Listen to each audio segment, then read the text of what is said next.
Dagdagan natin ng particle to. Ayan, okay. So, particle to.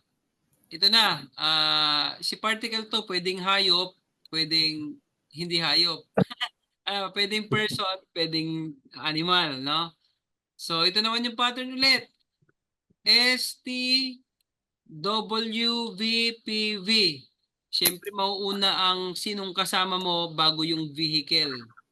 Okay? Mauuna yung sinong kasama mo kasi nga yung to, siya po yung with kasama. Okay? So, S, subject particle wa, time particle ni, with particle to, vehicle particle din, place particle and the verb. Example, I go to Osaka with my mother at 3 o'clock by train. Okay, so himay-himayin natin.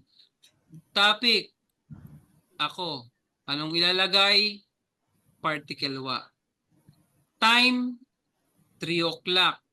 Sanji, anong ilalagay na particle? Ni.